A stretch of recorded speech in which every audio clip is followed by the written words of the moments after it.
For Captain and Tennille, love keeps us together. Pat told us love was a battlefield. Freddie just wanted you to find him somebody to love. Frank and Nancy said saying I love you really ruins the mood. Meatloaf would do anything for love, but he wouldn't do that. Whitney will always love you. Florence knew someone had the love that would see her through. Elvis couldn't help falling in love. J-Lo told us love don't cost a thing, but even then, you can't buy it for the Beatles. How would you go about falling in love, especially when your desired object of affection has been used as a weapon against you? My guest today set out on just such a quest. As a queer woman who grew up in both conservative evangelical and progressive Protestant churches, she knew too well how scripture can be used to wound and exclude. And yet, as The Lion King 2 teaches us, love finds a way. The stories of scripture continue to captivate and inspire her, both as a person of faith and as a pastor to a congregation. So she set out to fall in love with the Bible, wrestling with the stories inside where she met a God who continues to seek us out, appearing again and again as a voice, a presence, a promise.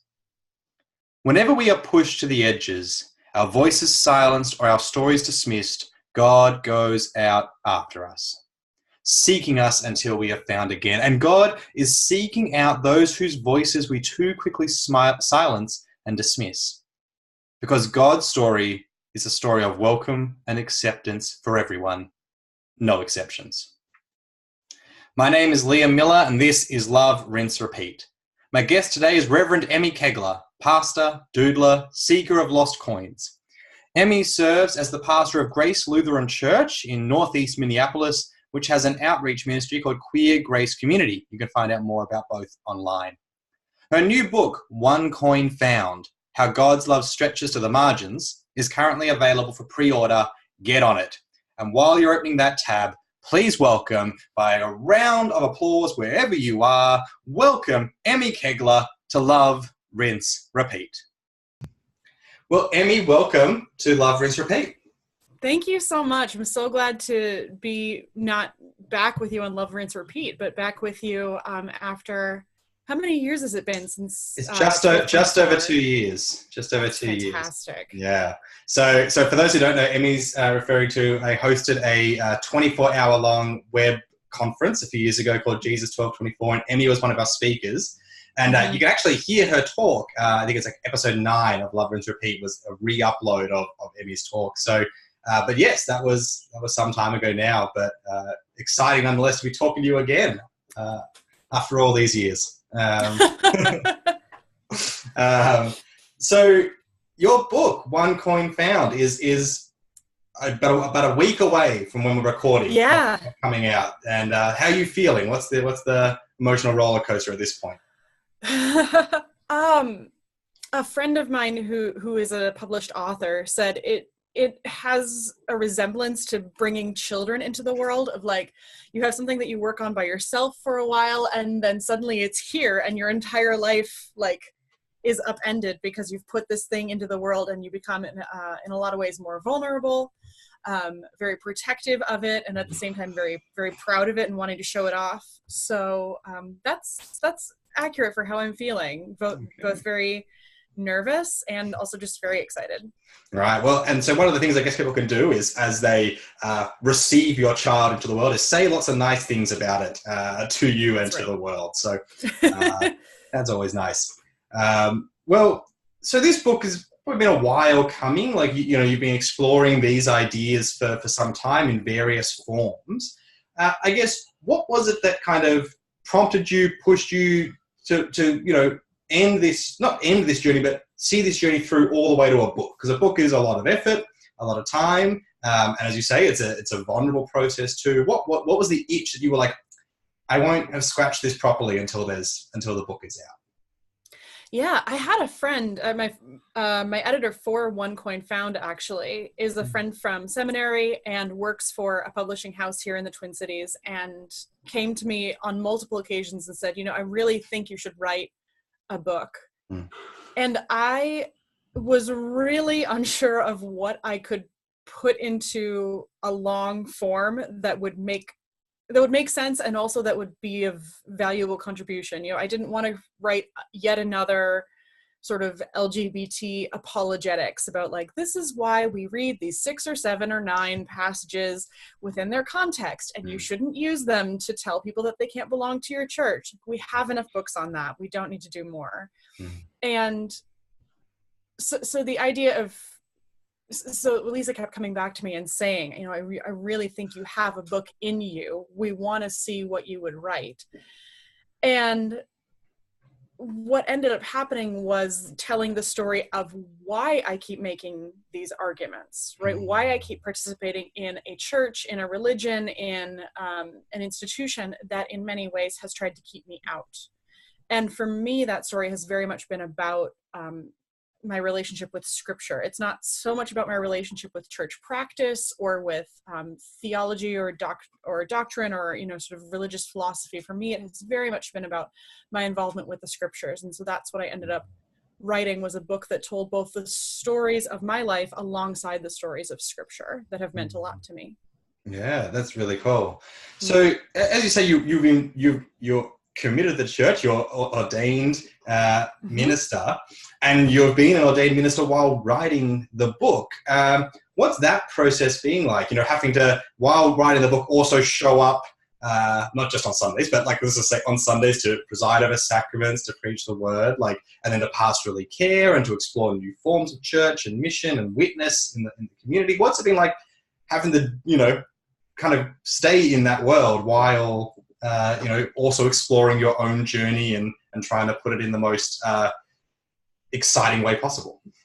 Yeah. One of the things was that I did have to stick to a relatively strict schedule as far as writing went. So I had to be very firm with myself that I had to get everything done for church by Friday afternoon and then get my writing done on Saturday. My wife works most Saturdays. So like, okay, I'm not going to see her. I'm going to get this writing done. And sometimes I was successful. Sometimes I was not. But that was one of the most important things, was I don't want working on this book to compromise my ability to do ministry. I don't want, you know, to be shirking my duties at church if I'm working on the book. That's not, I don't want them to feel like competing ministries. I want them to feel like they're working together. And I felt really grounded to be able to come back and keep thinking about, you know, how do I preach on Sundays? What does it mean to be, you know, presiding over the sacraments and working pastorally, visiting people in hospitals? A lot of the way that I understand theology and scripture is very informed by everyday life. Like for me, this is not an academic exercise. It's not, you know, something that can work only for certain situations. I really wanted to be able to write a book that I could take with me, you know, and stand next to someone in a hospital room or stand behind the communion table with and say, like, both of these things are still true. I still make a faithful confession in this book, and I can also look into the face of suffering. I make a faithful confession in this book, and I meet God in the communion table and the practice of the Eucharist. And I think if I hadn't been able to find that congruence, I don't think I would have been able to write the book. That's really cool. Yeah. And it obviously would shape it, you know, the two feeding into each other. And it comes through in the book as well, I think, this groundedness and this commitment. So yeah, that's great. Great. So, thank you. As you say, this is about your journey with scripture, your you know, relationship with scripture. So you mentioned in the book, like many, you were kind of schooled in ways of reading the Bible, informed by kind of this hermeneutics of suspicion. And by like interdisciplinary movement, you know, feminist readings of text, queer theory, and those readings of text. But as you chronicle in the book, while that was helpful, you didn't feel that's where you could stay. You didn't feel that's where it was going to be the best for you long term. I guess, why was that? How did that kind of start to emerge in your own journey? That was, because a lot of people have, as you say, found vitality in life there. What was that kept pushing you to go, actually, there's something else that I need to find? Right. And I think I hope that in the book it's clear that I don't consider those disciplines an inaccurate way to read the Bible or an inaccurate way to dwell into faith. It was simply, for me, it was not carrying me through. And I think that was in large part to do with ministry. Like I felt like I was taking the Bible apart and breaking it down, you know, sort of into I don't know if you had a Lego structure, and I was able to take it all apart, but then I was just left with a mess. And I didn't feel like I was finding the inspiration to preach, to serve as pastor, to call people to transformation and working in the world. I was just taking everything apart. And again, that's only where I'm at. That's where I'm at today, and has been for the past 10 years. It may change, and I'm open to that. But that was really key for me, was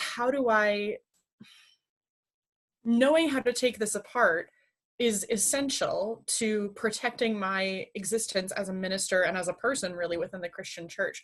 But that doesn't give me enough to preach on. That doesn't give me enough to, not necessarily to put together into the content of a sermon, because it makes a great sermon, but for me to actually feel like there's something meaningful in the sermon.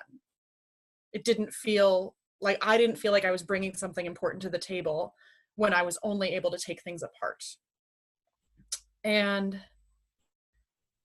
yeah, I really had to work at that. And I detail in the book, and I think in the Christian Century excerpt that's been published and is available.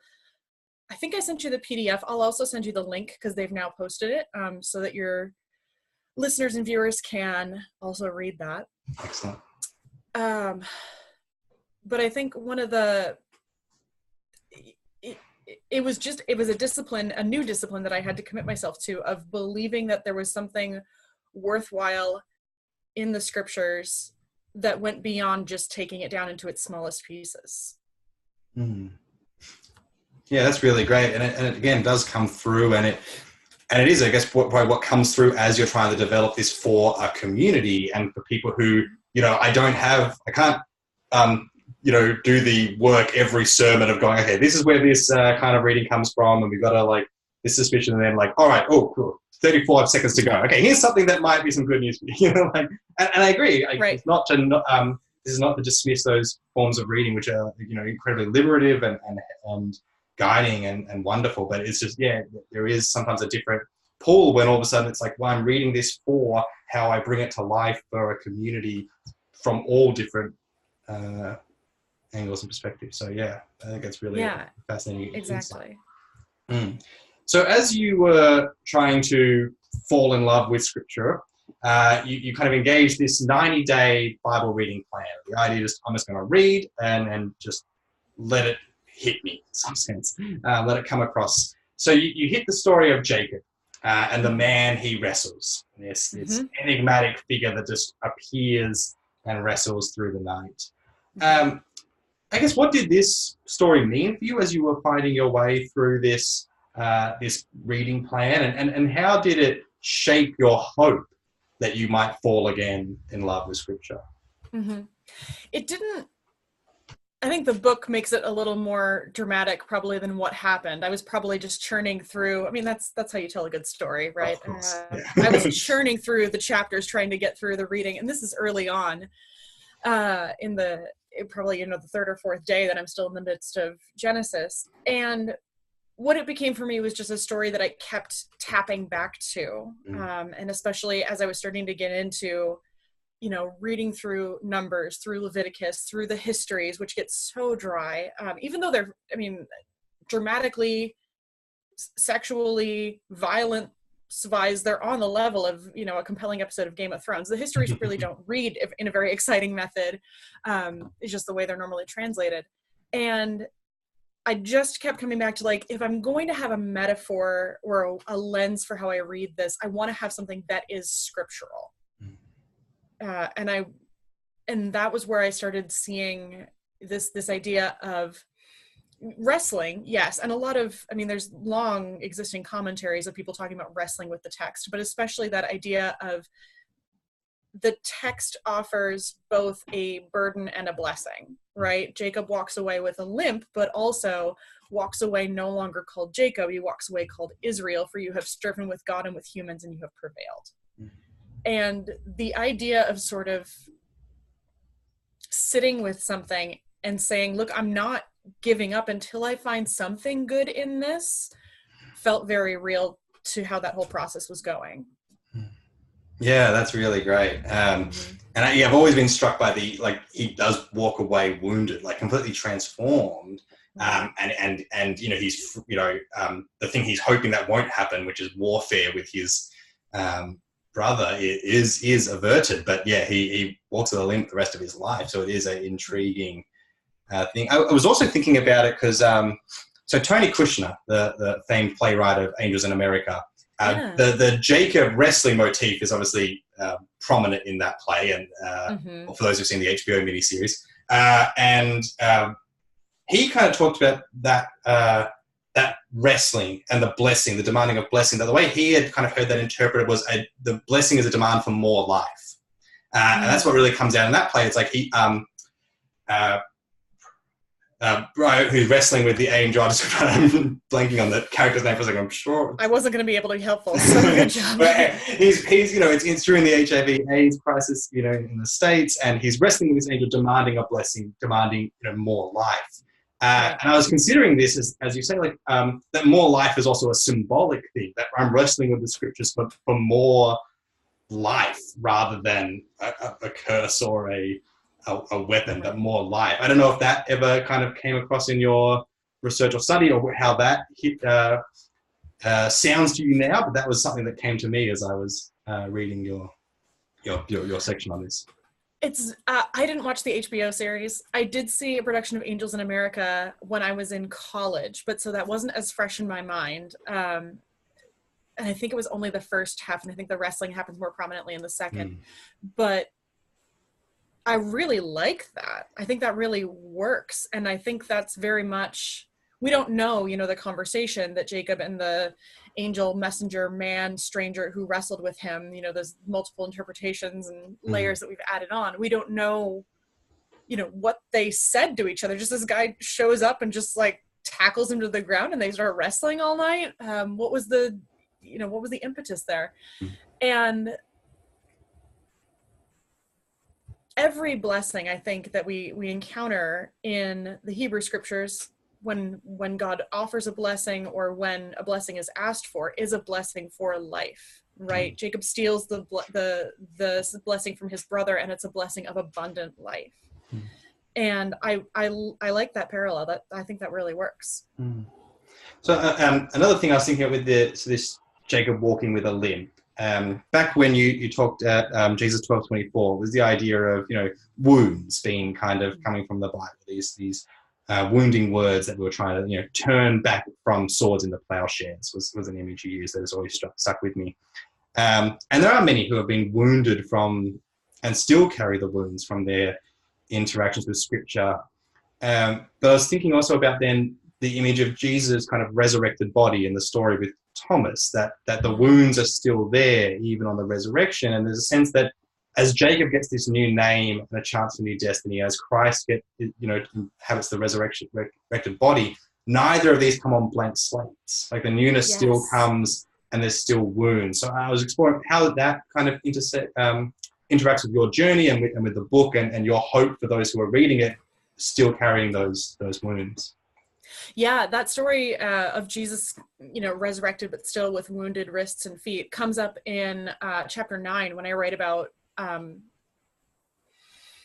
heaven, the afterlife. I don't get particularly specific. I'm talking about sort of the next life after death. My father passed away about 3.5 years ago, and so I think about what our relationship is now that he's passed on, I'm still here, that he is in many ways freed from things that held him back in this life. And we all know, physical, but also, mental or emotional things that we've done, all the stuff we want to shed and joke about that we need to go to therapy for. I think, that there's some semblance of freedom from that in the next life. I mean, I really hope I don't take all of my baggage with me, but then, shedding it, what does that look like? Anyway, I do talk about the fact that the resurrected body is not made perfect, it's made whole. But the scars are still part of that. They're still part of actually Jesus's proof, like, this is who I am. You know me because I'm scarred. And that's been particularly informed for me by ministry with and to and among trans folks who've been through gender conforming surgery, right? And like I have scars now, and that is how I know that my body is mine. And that has been really beautiful for me to think about what restoration, what resurrection, what fullness looks like in the next life, to not imagine that, you know, everyone who has a disability in this life will be completely freed from it if it's become an integral part of who they are and how they interact with the world, with others, and with God. Not that we'll be, you know, clean slate, somehow perfected, golden, lily white, flying around with wings bodies, but rather what does it mean to live into the fullness of who we are. And for Christ, the fullness of who he is includes the wounds the world put on him for preaching a message of love. Yeah, that's really powerful. And just so everyone is aware that Emmy Kegler is saying no wings in the afterlife, just so that's really clear for everyone. Wait, I didn't say no wings. No. I just said I don't know. I don't know if there will be wings. Please don't get me in trouble. People really like their wings. Yeah, a lot of fan art really in trouble. No, but I think that's very good. I know, like, also, like, disability theology, disabled theology, like Nancy Eiselford, like, you know, centers on that as well. That, like, the resurrected body won't, like, be like, oh yeah, that, like, this is part of who we are, and it won't go. But, you know, as you say, it's a really important thing to engage with. And I want to respect that that's different for different people. You know, I don't want to say for all trans people they're, you know, excited about having scars or having to go through surgery, or for all people with disabilities or disabled people that they don't want to shed those disabilities in the next life. I think the important thing is to have a theology that can wrap around all of those experiences. But I know that there are still people who say, like, I don't want to have this exact body in the next life, and I want to be respectful of that. I think it's not about exactly, you know, everyone getting issued a cookie cutter next life, but rather, like, what does the fullness of ourselves look like? And I really hope it all looks different, or it'll be boring. Yeah. And as you say, that's where that made whole comes in, because that's going to be what is wholeness for me is wholeness is different for someone else. But we'll see it as wholeness. I think that would be a big thing. So in the chapter "Shut Up," great title, and also great art on the top of the chapter pages. That's really cool. So you talk about the God you wanted to stop talking to. You know, the God you wanted to be free of, the God of so much insufferable political and religious expression all around you. But like Jeremiah, there was a fire in your bones, and so there was another God that you had to witness to, another presence that you couldn't shake, something so radically different and dramatically beautiful. And I was thinking of that great St. Augustine line, that what do I love when I love my God? And so I guess, Emmy, you know, as you develop that chapter and as you went on this whole journey, you know, what is it that you love when you love your God? And I guess, how did that differ for you from what is so often, you know, presented all around? Right. And of course, the flip side to that quote is the quote that often gets assigned to Anne Lamott, but she says it comes from one of her Jesuit teachers, is, I know that I've made God in my own image when he hates all the same people that I hate. Yeah. And I think that was, you know, as a white chick from the suburbs, it was very easy. It would have been very easy for me to stay within the confines of a God who fits very well into American religion, right? A God of dominance, a God of whiteness, a God of supremacy over the other, a God who, you know, has very strict boundaries and puts walls up to keep people out and make sure that we don't let any riffraff in. And I just couldn't find any congruence with that kind of God, either in my personal experience of being a queer woman and feeling like simply having the emotion of being loved by God, and of the God that I met in the scriptures. Like, those two seem to be able to be congruent, but this idea of this God that was, you know, domineering and destructive and violent, as encapsulated in, I think, American religion, I didn't see a connection to either the God of the scriptures or to the God of my experience there. And so I went, well, okay, if I'm going to pick 2 out of 3, I'm staying within the Christian umbrella, so I likely have to keep the scripture. And if that scripture is a direct witness against a God that, you know, is always for the guy on top, you know, like we love underdog stories in America, but we don't want to be the underdog story. Like we want to be the one who's in charge of everything. And we've seen what that's done to us, right? This love of underdog stories without realizing that we're not actually the underdog. We are a terrifying world power that needs to really wield what it can do with grace and wisdom. When we've chosen not to recognize that, it doesn't go well. So yeah, that was it. Really, what happened was I just got to a point where I literally stopped writing the word God. I actually wrote a 12-page paper about some form of medieval theology. I think it was Erasmus and some other, it wasn't Luther, but it was some other like voice in contention with Erasmus. And I had to do a 10 to 15 page paper on it, and I didn't use the name of God once.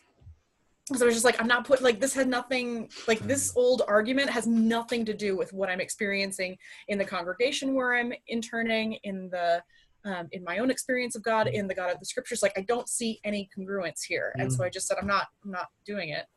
And my professor didn't notice. So that's kind of an interesting, I mean, that was more work than it was worth, perhaps. But for me, I mean, I did have to get to the point where I came back to saying, I have to find something to confess about God. But having that time where I just said, I'm not going to write the name of God, I'm not going to speak the name of God unless I really feel like this is something I can assent to, like, this is true to my experience and to the God that I meet in the scriptures. I'm not going to say God with this. I think that's really like an interesting journey to go through, just to be, that kind of intentional about, what is it we're saying, and what does it mean, and that it should mean something. I think that's really, with my church, we have like, intercessory prayers, or prayers of the people that are, shared by the people from the people on a roster to do it. And there's some people ask, like, okay, well, how do I do it, and what kind of language, and there's a bunch of practical kind of things that we encourage. And one of the things I've kind of talked about is when you're thinking about how you begin to address God in the prayer, it's often thinking about what other things you're praying for and what are the attributes you see of God that meet that. And that's been something that I've seen really, people have surprised me with what they see and how they then name God based on what it is that of God that they are seeking and appealing to. So yeah, I think it's a really interesting process. Yeah, I think I got the chance to do it because I was in seminary and we're writing about God constantly, but recreating that experience for people who don't go through 4 years of an undergrad that focuses on religion, or advanced degrees, I think figuring out how to bring that experience of, no, what do I really think, and how does that connect to common Christian confession, whether scripture, tradition, theology, etc. How do I put that into words? I think the better we can equip people to do that, the more honest our prayers are, but also the deeper we allow faith to really plant itself. Yeah, that's a really good point. Thank you. So your writing is quite, in parts, quite poetic, scrumptious language that's really a joy to read.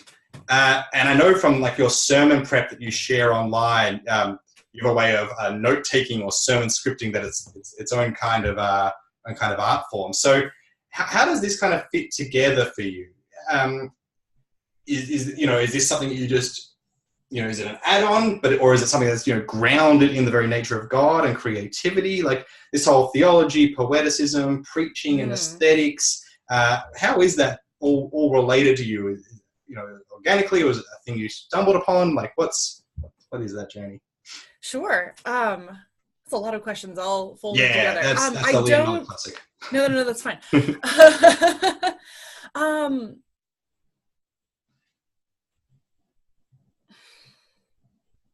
Yeah, I was a writer from a young age, and I grew up in a house. My parents were both English professors, so I was surrounded by books and surrounded by, really classic children's literature. Okay, now it's stuck. Shel Silverstein, there we go. and other, really excellent kids poets, and getting that sense of how a rhythm of language works. I had some really excellent professors in seminary who taught us to, be more prepared to speak without a manuscript. And so how does that sound, and how do you get patterns into your voice that allow you to do that? We had a really fantastic, day where we'd just sit and listen to the sermons of Martin Luther King Jr. and listen to the way that he used phraseology, the way he came back to certain key words, or the way he drew on different visions and walked through a particular text. And that helped me get to the point of saying, I don't need a manuscript. And actually, I feel more held back by it because I can't be as responsive to what's happening within the congregation. Now that I'm working off of the sort of sermon doodles that I do, which is what I call them, I can look at the congregation and I can see, I have at best 70 folks on a Sunday, so I can see the reaction on everyone's face, and I can see like, oh, I'm going to need to walk this back a little and add more. And the more that I preach off of a manuscript, or without a manuscript, the more that I use just the doodle, the more confident I feel about, like, I don't have to have it written exactly. I can just work off the cuff and elaborate on something. When I first sent in my book proposal to Lisa, because she'd been bugging me, and I finally said, okay, here's the book proposal. And she, I think, called me up about a day or so after she'd gotten it. And she said, did you draw this before you wrote it, or did you just write it out? And I said, I just wrote it out. I mean, it's a text document. You wanted like a draft table of contents, so I just wrote it. And she said, yeah, don't do that. You need to do a sketch first. I've heard you preach, I've read what you write, and I can tell when you've done a sketch first, and you haven't done the sketch. I was like, okay. And she was right, I hadn't, because I was like, well, this is a proper writing project, so I need to write, chapter 1, blah, blah, blah. And what the doodles have always allowed me to do is really open up to the larger picture and pull back and be able to see, like, oh, there's interconnected themes in chapter 4 and chapter 9. I better make sure to rearrange that, or move this particular theme there, drop this scripture back into this other chapter. And it just improves the whole flow, at least for how I write. And so I did that for the next table of contents, and Lisa was much happier. And that ended up being with the table of contents and the proposal that we went with. And I did that for a good number of the chapters, although they're not, they're a lot more scribbly. When I write for sermon preaching and I know I'm going to put it online, then it's often a little more refined as far as the handwriting goes, but this is all just mess. And for me, right, I've said already, it's about, creating that freedom for spontaneity in preaching, but it's also about me getting beyond my perfectionism, which has really is problematic for me as a writer. It's been problematic for me becoming a published author, going like, I can't believe I put that in a book. Why did I think a year ago that was a good idea? And so I do the same thing with my sermons. I'll look back over them and go, oh, I can't stand that phrasing. Why did I say it that way? It's like, because you wrote it that way. Give yourself a break. And when I can't read my sermons over again, when I can only look at it and go like, oh, I know I hit these main points, because those are the 4 main points that I wrote, and when I rehearsed it out loud 5 or 6 times, I knew those were the ones I wanted to hit. That's just made it a lot easier for me in preaching to feel more confident, to feel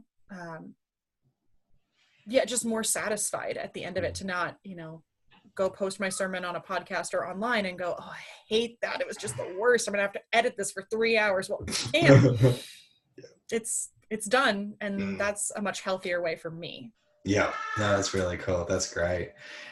So I guess as the book is about to go out there, what is your, like, if you, as you're developing it, did you have like a particular like hope in mind as for the reader coming to this, to who are coming into your story for a little while, into the stories of the scriptures, and what was your kind of hope that at the end when they close that book, what was your hope for your reader?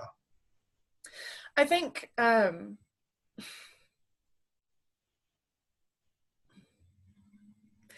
hope goes in a lot of different directions. There's definitely some hope that people who think that women or that members of the LGBTQ community don't have anything to say about scripture that's of value. I hope that this book might change some minds for people in that community, because I I really do very intentionally interweave scripture into the stories that I'm telling, and have tried to be, I don't want to say correct, have tried to be as clear as I can and tie those in and say, like, this is not, just a flight of fancy for me. This isn't something I'm just throwing in there to make it look good. Like, this is something I've deeply integrated with my life, and I want you to be able to witness to that. But more than that, I think my hope is for people who have felt like they are pushed to the edges, who didn't fit the script that Christianity handed out in whatever form they experienced it, that I've told my story in a way that reinvites them into Christian practice, especially around the scriptures, that makes it feel like the Bible is openable again. So we'll see how that goes. Yeah. I'm really hopeful. I just confirmed, a friend who runs a nearby summer camp reached out and said, we really want to do a book retreat weekend, and we'd like to try it with your book. Awesome. So I'm going to do a Friday through Sunday reflection of, like, what do we do with the book and what reflections do we take from it? And I'm really hoping that can be a space of reintegrating for folks who want to get back into scripture, but you can't because of the way it's been used to wound them. Yeah. Can this book, can that retreat, can whatever else I produce in relation to the book be an open door for that? Not that I need to drag people through it or need to see people shove through it, but rather, if you're looking for the door, here it is. That's really great. I'm really excited about that. That sounds like a great camp. That's awesome. I'm really excited too. Yeah. I love camp, so that's gonna be great. That's great. Programming. Can we just hang out and eat marshmallows? Can we make that part of the? Yeah. Well, it seems like you have some sway in what happens here, Emmy. So it's true. Yeah. Why are we playing capture the flag? Because the flag is lost, just like the coin. Yeah.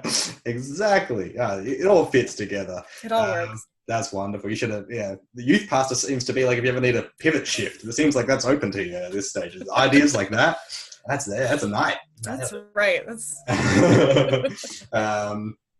Yes. We used to do these Macca's crawls, or like McDonald's. So in Australia, we call it Macca's. McDonald's crawls where you basically youth group Friday night. I did not know that. Okay, great. Oh, yeah. So it's called McDonald's, but no one calls it that. So you'd go basically across the Friday night of youth group, you'd go 3 McDonald's across the night. You'd go to you get chicken nuggets at one, then a burger at another, then the ice cream or a McFlurry at the third. And I'm sure that someone was like, this is much like the pilgrimage that Jesus, I'm sure there was some talk partway through. I'm like, it seems like just a good way to buy time for the kids. Yeah. Please get out of the church. We can't deal with you anymore. So no, I think it's funny that you mentioned that. We're coming up obviously on Holy Week and Easter in just a few weeks, and one of the things that we do at my church is do a passion walk that is structured around mimicking the journey of Jesus in his last 24 hours. And it's always been interesting. Every year that I've done it, I've done them for I think 5 or 6 years now, and it's always been interesting when you have kids, what happens. Now they're running, they're chasing, they're playing tag along the way, and how that turns what could be a really solemn process into something that's just so much more real and alive. And also, a positive memory for them, but also life went on around Jesus, even as he was dying, and as the disciples and the women were mourning, and following him to the cross. Life still went on around. And what does that mean to practice our faith in that awareness? Anyway, this is why I'll never make it as a youth pastor, because I always get to that point where I'm like, but now we're going to be serious, kids. And that's when you lose all of them. So I was never good at it either, so I empathize. So I want to come back to the book for one more question, but you do some other excellent things. So before we go to the book, while writing this, you've also started this Queer Grace community. I'd love, tell us a bit about that, plug that, maybe people will come to it. I don't know, or just people might be interested in what's going on and how they might be able to learn from it in their own spaces. Yeah, and that's something we're hoping to do. We actually applied for a grant and got the funding, which was amazing. And some of the funding is going to go to creating educational materials or creating materials around how we got to where we are and how it could be replicated or improved on.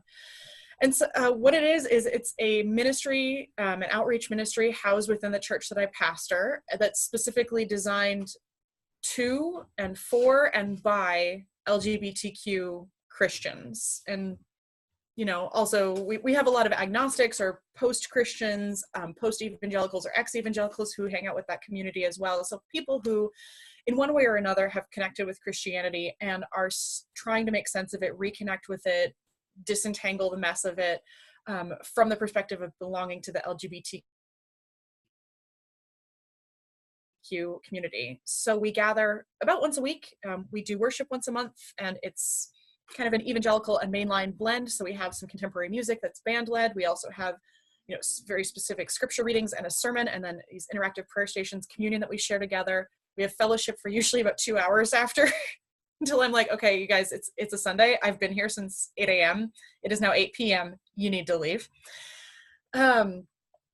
And we do Bible study. We do game nights just for an additional sort of fellowship opportunity. And then we join up with cultural events going on in the community. We've been to bystander training for people who are working against Islamophobia and racism. We go to the roller girl derbies, which are fantastic. So it's a community of people just trying to find their place within these two intersecting communities. We've been doing it for about 1.5 years. And we have this nice, amazing, you know, this group of people who are like, I don't always know why I'm here, but I know I need to be here. And it's beautiful. Yeah. We meet up in, if any of your listeners or viewers are up in Northeast Minneapolis, that's where we are. You can search Queer Grace Community on Facebook, or we have a website as well. If you Google it, it'll be the top result. And yeah, it's been so life-giving and wonderful. And I have 2 co-leaders who are amazing. I've actually managed to delegate something for once in my life, which has been really fantastic. Excellent. That's wonderful. No, it's so good to hear. I mean, loving seeing stuff online about it. So I thought I'd take the opportunity because Queer Grace, before it was a community, was a URL. So that's the other thing I guess. And that still exists. Still exists. And the 2 things formed independently. You know, we had this community of, like, we called them LGBTQ Christians, or, you know, LGBTQ Christian Outreach. And finally we said, okay, we need a name. And my co-leader said, well, why don't we call it Queer Grace Community? And I'm like, no, I already have that name. I don't want it to be like intertangled and just like, that feels gross that I've had this name for a while and we're just going to steal, like, I don't want to just put that brand on everything. Yeah. That feels weird and icky. And they were like, well, it's a good name, so you're outvoted. Yeah, that's fantastic.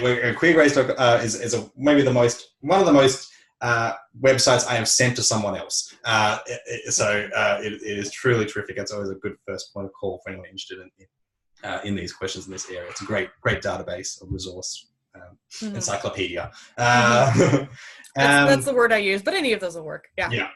So, okay, one final question about the book. This is a new segment. I'm debuting a new segment with you, Emmy. It's exciting. Great. It could crash and burn, but that's okay. I'm just actually going to mark an edit point in case. This is before it all went downhill, here. Yeah, actually, yeah. So the new segment is called Pairings. So I'm interested about pairings with your book. So I'm after like a meal pairing. So what, someone's going to sit down to eat, read the book. What should they serve with a meal? I want a music pairing. So a song or an album, something like that can go. And then another book pairing. So after they finish reading One Coin Found, what's the next book they should pick up? If you want a second, I'll offer my 3 for you. Great. You'll also be like, nah, Liam, you missed the point. And then we'll hear yours. So I love it. Yeah, you go first. The book is fresh. It's healthy. It's good for you, but it's got plenty of meat and flavor too. So chicken Caesar salad, nice, fresh, good, healthy lettuce, some bacon, some chicken, some croutons. It can be a dinner, it can be a lunch, it goes anytime. That's the one. That's the meal. For the music, okay, it's maybe a little too obvious a choice, but I'm going with Julian Baker's Rejoice. You can just have that on repeat. Yeah. You can basically play any Julian Baker song, just right. That would all, but that one particularly. And then the book, it's tough. There's a lot of different options I could go for. but I've gone for, since it's the scripture and the margins theme, I'm going for Miguel de la Torre's Reading the Bible from the Margins. Ooh. So Ooh. that would follow well. So Oh, wow. they're mine. Now, I had time to think about it because I invented You the did. segment, so don't feel any pressure. But but your answers can't be wrong. Mine can be. That's so true. That's good. Well, no, that's the other problem with putting a book out into the world is now other people like own it and have a feeling about it, and I can't there's only so much I can delegitimize. So I mean, you can't be like J.K. Rowling, just send out tweets every other month. No, I'm not going to suddenly reveal 4 years later that a key character in my book was Jewish. The secret is they all are. That's great. At least the ones that are from the biblical stories. Okay. It may just be because it's spring here and we're finally getting out of the freeze, but I was thinking just a really nice bowl of hearty soup, like something that's really got some substance to it, and some really good, you said croutons, I'm thinking like a really good rye bread sourdough, something you can like dip in and really get like the last moppings of the soup up with. So, like tomato basil, beer cheese, broccoli cheddar, something with like that thickness. Of course, these are all things that I can't eat because I'm on a gluten-free diet right now. But it sounds good. But yes, it works for the reader. It's for the reader. Right, so exactly. And for my gluten-free friends, I don't know, like something kind of funky, like a quinoa beet fig salad. Draw on some of those kind of like ancient grains, but also like freshen it up with some kale. Oh, I like it. That's my go-to. And then music. Okay. Oh, wow. Oh, there's so many.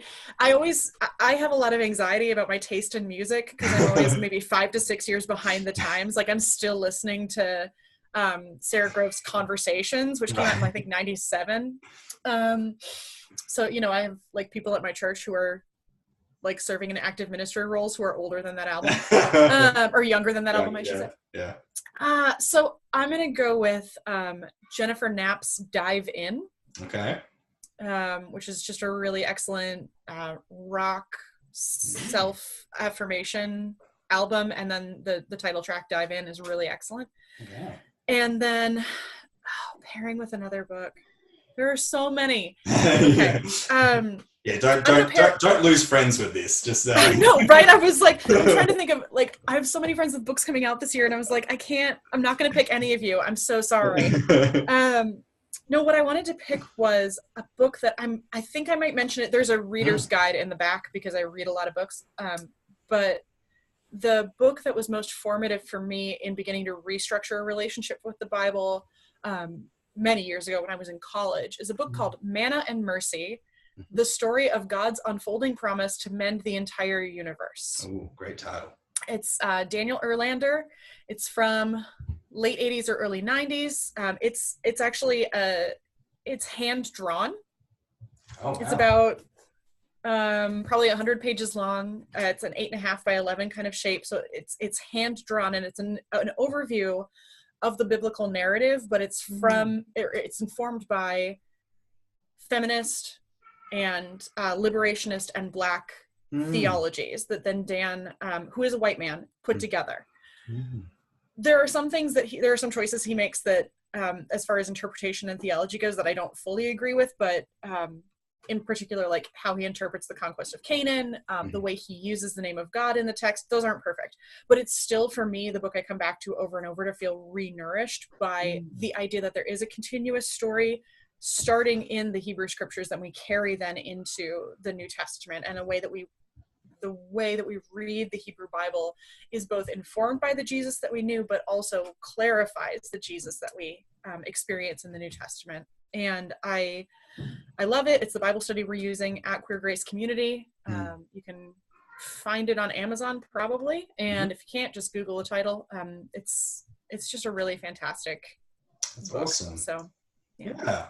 Thank you. I think it went off. I think that's new. It worked. Went off well. All right, good. Look out, future guests. It's coming. It's waiting.